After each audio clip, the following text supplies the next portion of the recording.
The show is here. Yo, our mission is clear. It's time to change healthcare. Have no fear. Today is the day. This is the hour. Together, you know we've got the power. Drop the silos. We're all the same team. Patients, docs, nurses, tech, and marketing. How can anyone be satisfied with the way things have always been? Yeah, we've tried. So join us now. Join the revolution. Digital health is the evolution. Status quo, more like status no. Yeah, this is the healthcare rap. Y'all come on, let's go. New choices, new platforms, new care models. In the healthcare of tomorrow, consumers win. But who will design it? What will it look like? And how long will it take? We're here to answer those questions with some provocative thinking about how to create the healthcare that people actually want. Ready to roll up your sleeves, look at the world a little differently, and explore the frontiers of consumer health together? Join us. This is the Healthcare Wrap. Welcome back. I'm Jared Johnson, ready to share some more provocative thinking about building the healthcare of tomorrow. If you're just now joining us, we hope you'll follow us and check out our previous episodes, all 200 of them. We're in Season 7, where we're writing the consumer health playbook and answering the questions: who will design it? What will it look like? And how long will it take? Let us know what you think about this episode and what topics you're dying to hear about in future episodes by reaching out on LinkedIn or Twitter at Healthcare Wrap.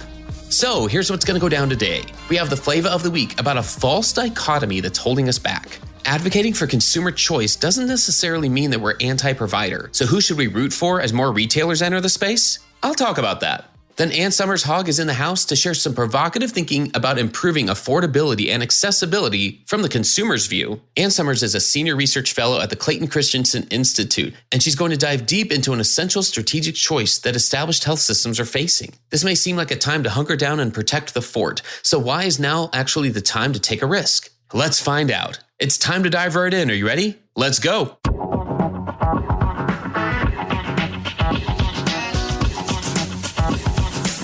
Flava of the week.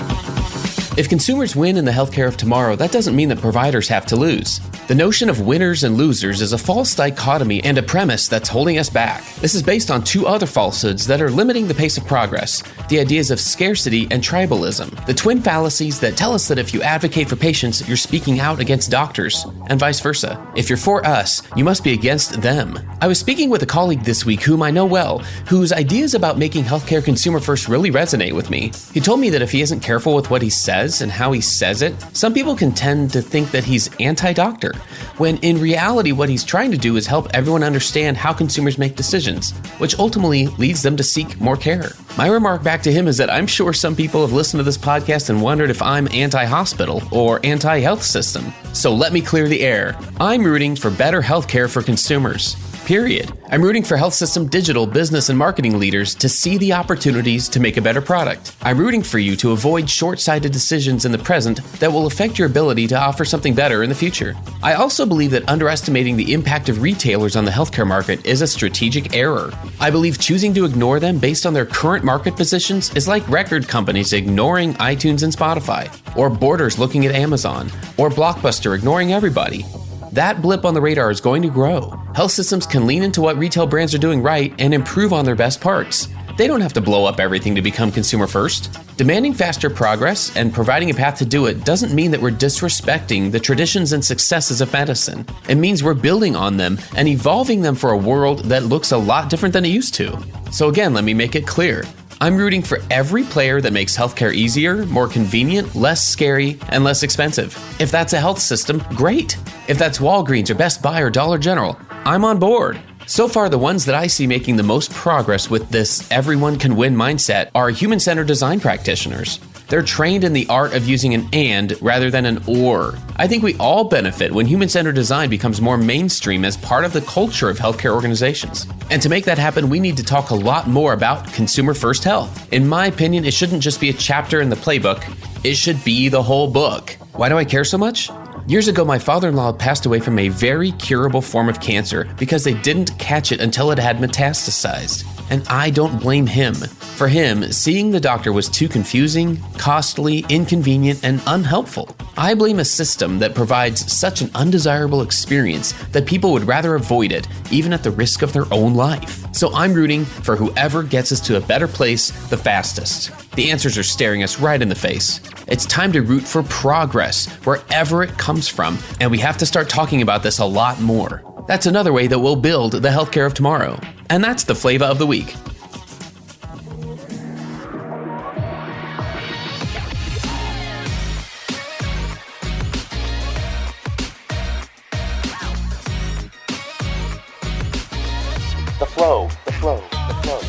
Okay, let's get into the flow. Ann Somers Hogg is in the house. Ann Somers is a senior research fellow at the Clayton Christensen Institute.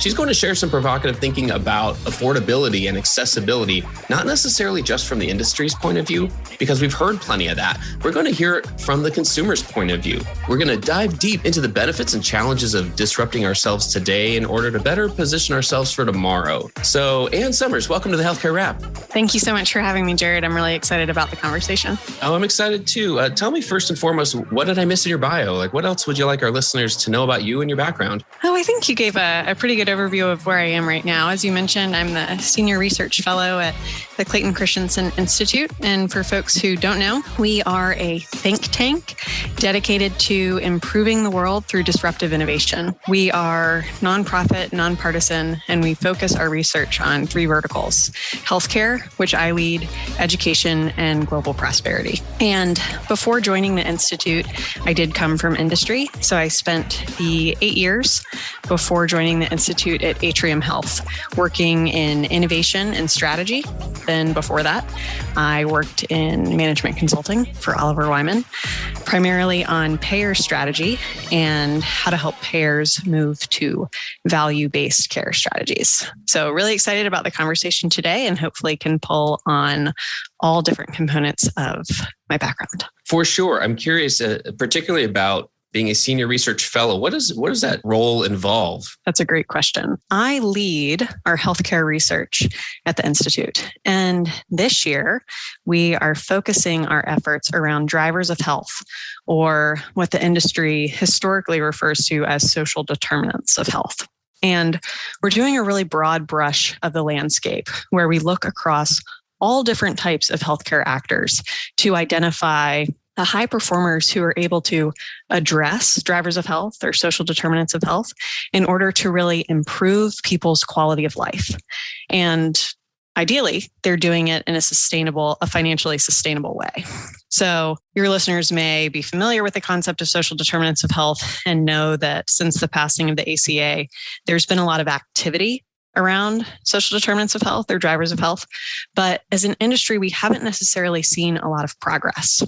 So our research is seeking to identify those positive deviants, those bright spots out there who aren't just addressing drivers of health, but are truly moving the needle. So I guess I'm always kind of drawn to new approaches to solving these big challenges. And it definitely sounds like that is where you are living every day.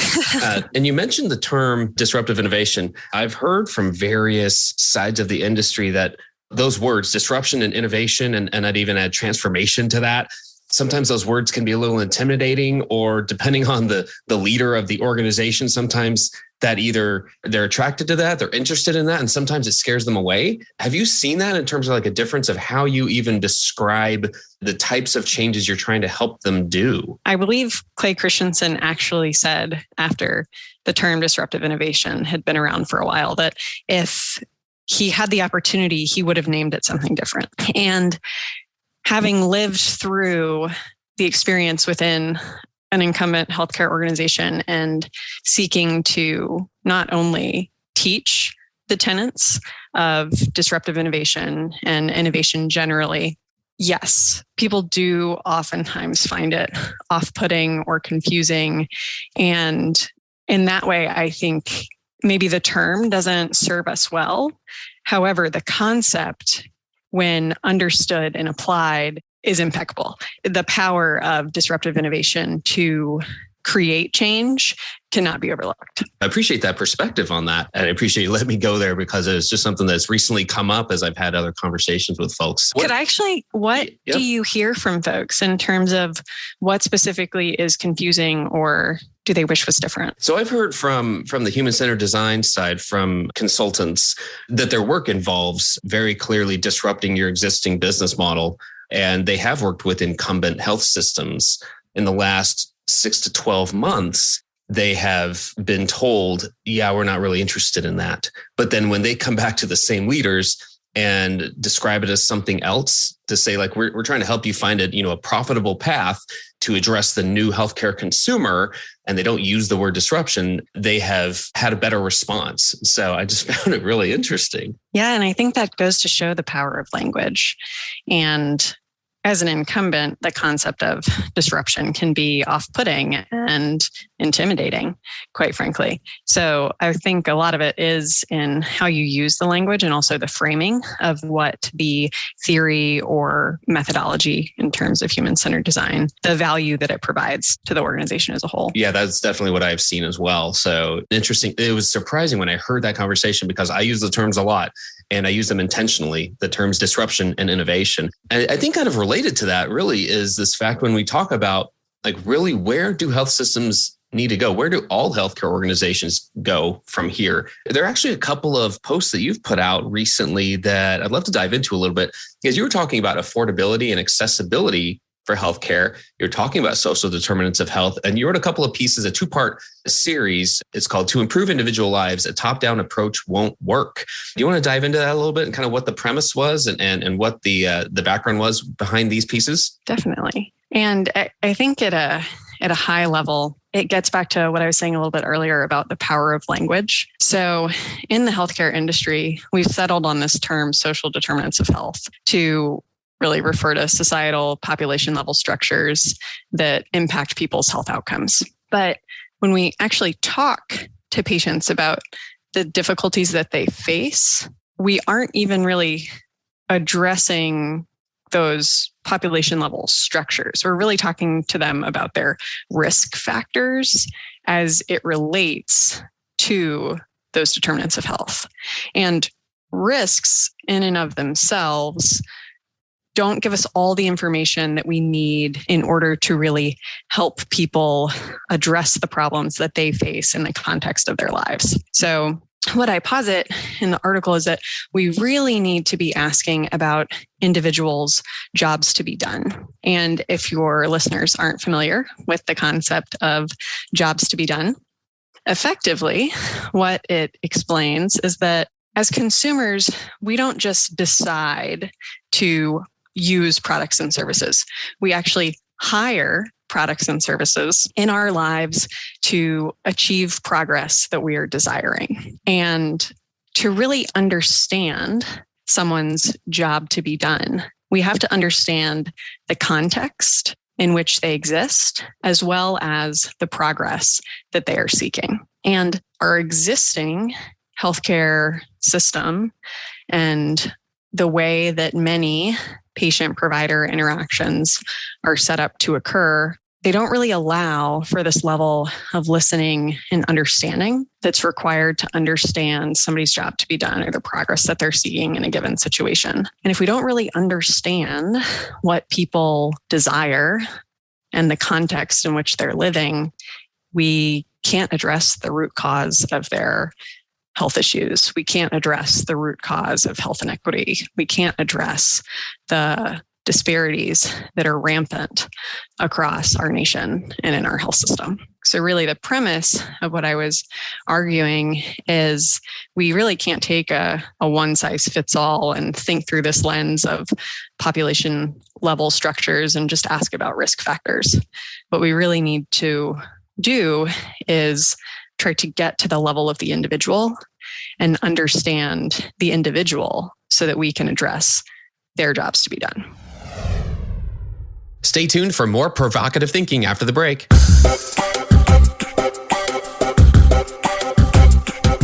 Hey, listen up, y'all. Did you know that nearly 60% of people wish their healthcare provider sent them more relevant health information? And 42% would even consider switching to a different provider that sent them more, according to a recent survey of patients in the US. The vast majority of them would prefer to get that information via email or text.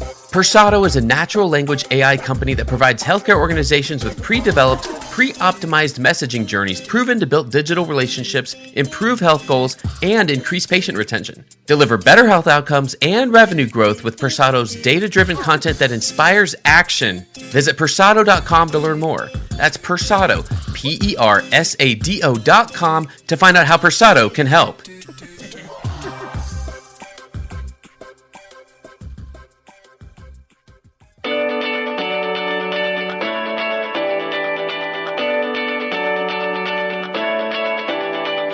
Justin Knott here with the Patient Convert podcast, your weekly dose of healthcare marketing growth strategies, co-hosted by Justin and Kelly Knott. This is perfect for physicians, practice owners, healthcare entrepreneurs, and healthcare executives. We are breaking down what practices and healthcare organizations should be doing to grow, reach, and retain patients. There's so much confusion and so many options out there around what you should be focusing on to grow your practice, and we're breaking down each week what really works. We're bringing real-world application, case studies, and interviews from leading growth-minded physicians and healthcare executives. So catch us weekly on your favorite listening platforms: Apple, Spotify, Stitcher, and Google.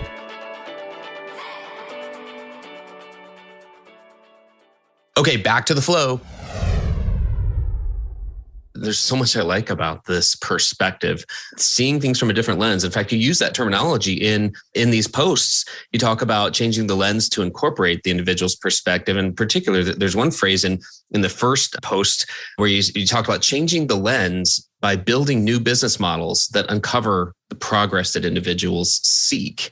Can we go there for a moment in terms of how does this relate to building a new business model? So it's one thing to see this problem from a different perspective through a different lens, but then this is leading to some action instead of just stopping at there's a problem here. One thing I really liked about these articles was how solution and action oriented it was. You talk about building new business models. What was the premise behind that? Sure. So I mentioned that while there's this need to understand and to truly listen to patients, that's not how the typical patient-provider interaction is set up. And that's because that's not how the business model of healthcare works. So predominantly in the United States, we are in a fee-for-service environment, right? Our providers get paid by the number of interactions that they have with patients. And I realize that's not blanket 100% of provider models or provider interactions, because we are amidst the shift to value-based care, but predominantly fee-for-service still reigns. And in that environment, when you are incentivized to perform more transactions, you will perform more transactions, which means visits with patients will be shorter. And in 15 minutes, I can't get to know Jared and all the progress he's seeking, all of his personal context, so that I can really help him address any issues he may be facing about his underlying drivers of health. In 15 minutes, I am incentivized in the predominant fee-for-service business model to address the pressing issue that has brought you in front of me today. Now, this is not at all to say or to point blame in any direction. It's simply the predominant business model that is currently in place in healthcare. And when I say business model, the way we think about that is the Institute is a 4-box concept. So you have your value proposition, you have your resources, your processes, and your profit formula. And all of those interact to reinforce one another. So when the profit model incentivizes more transactions, then your processes, in this case, or in this example that I'm giving, your visit length, your patient-provider interaction length is going to be shorter. So what I posited in the article was we really need new business models. That is, we need a different incentive structure, a different profit model that will incentivize different processes. And as a result, will enable a business model to deliver on a different value proposition to the individual. And it needs to be a value proposition that is grounded in the individual's job to be done, or the progress that they're seeking in terms of their health and life outcomes. Because I would actually argue people don't want more health. That's not really why people wake up in the morning. Health is a means to an end. People seek more health because it gives them vitality. It gives them the ability to live their life in the way that they want to. I love this line of thought here. Are there spots that you're seeing, are there business models, I guess, that you're seeing that are closer to what you're describing, that are incentivized in a better way to lead us, to lead individuals to that place? Definitely. There are, I would say, many organizations across not just our country, but across the world who are grounding their business models in the jobs to be done of the consumer, but also importantly in healthcare, especially in the US, and the customer. Because the consumer, the person receiving or accessing the health or the care services, are not always equivalent to the customer, that is the person who's paying for the health and the care services. So in part 2 of the blog post that you referenced, I write about a couple organizations who are really redesigning their business models in a way that allow them to operate under different incentives because they have a different profit formula.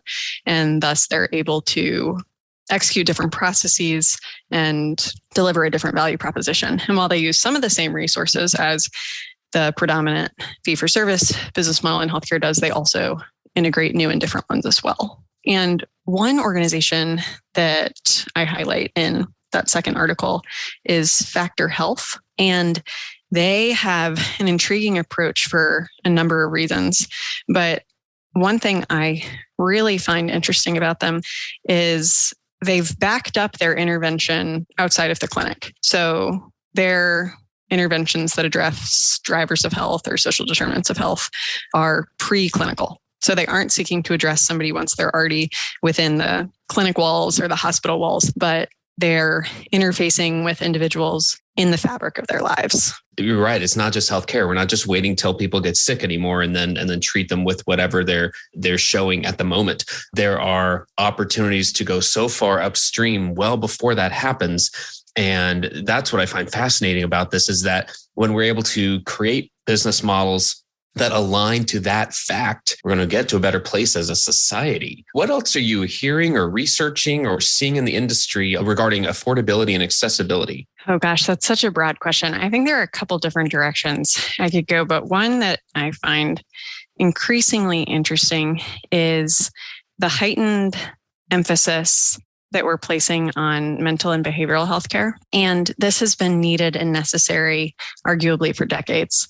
And the pandemic has really put a spotlight on not only the growth in mental and behavioral health issues as a result of the pandemic, but also just the vastly underserved individuals who have a need that's not being addressed. And so, as I said, this isn't really new, but it's a tsunami that's really gaining speed, and one that, because of the pandemic, we can no longer ignore. And I was reading something from McKinsey the other day that was highlighting what an issue this is across all populations.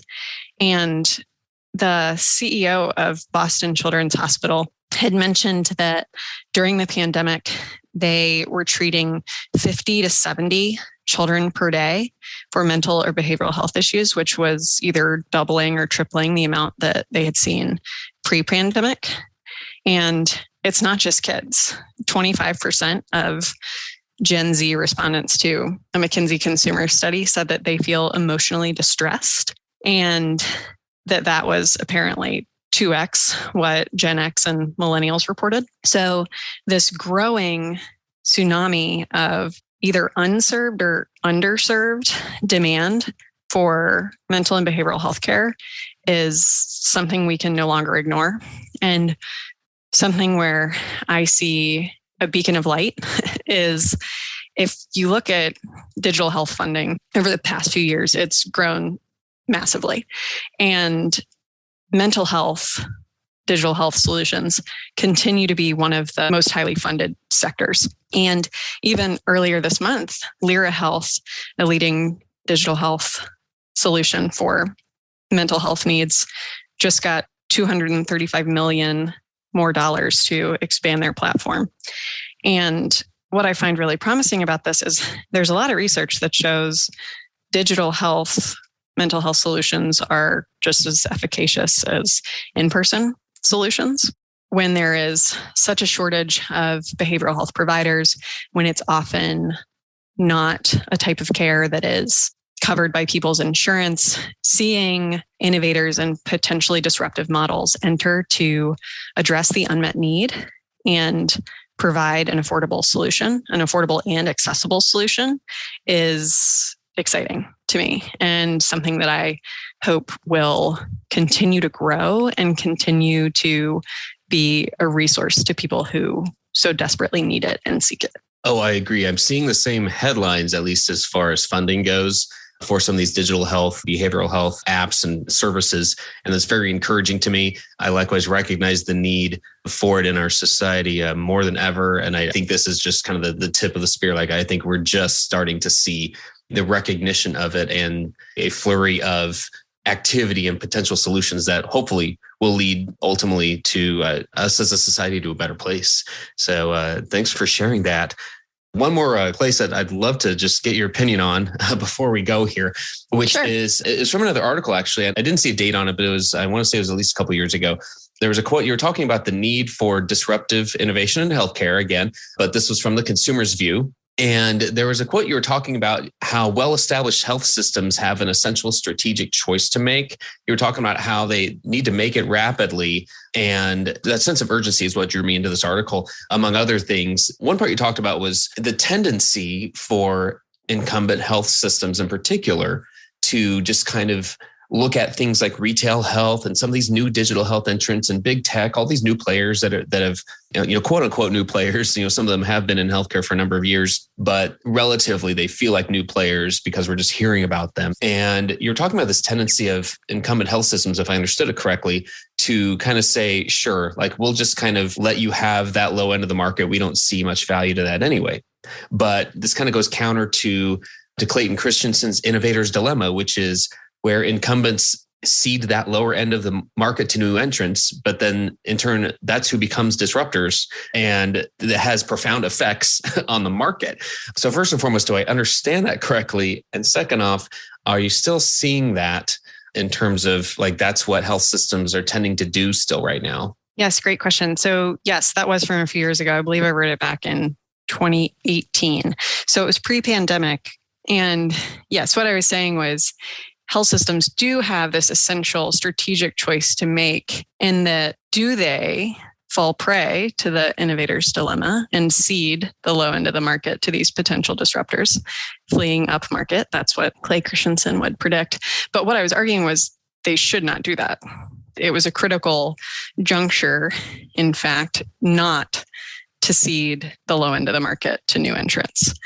And a core tenet of innovation is, if you're the incumbent, it's essential to invest in potentially disruptive solutions when your core business is strong. If you wait to invest until your core business is in trouble, incentives won't be aligned for you to have the required patience to test and iterate innovations, because you will put all this pressure on the innovation to succeed right away. And that's often not what occurs. So it's interesting because as the pandemic unfolded, I wondered, did incumbent health systems miss the opportunity? Because margins were already tightening before the pandemic. And we know that the pressure of the pandemic put immense financial pressure on our healthcare system and on incumbent organizations.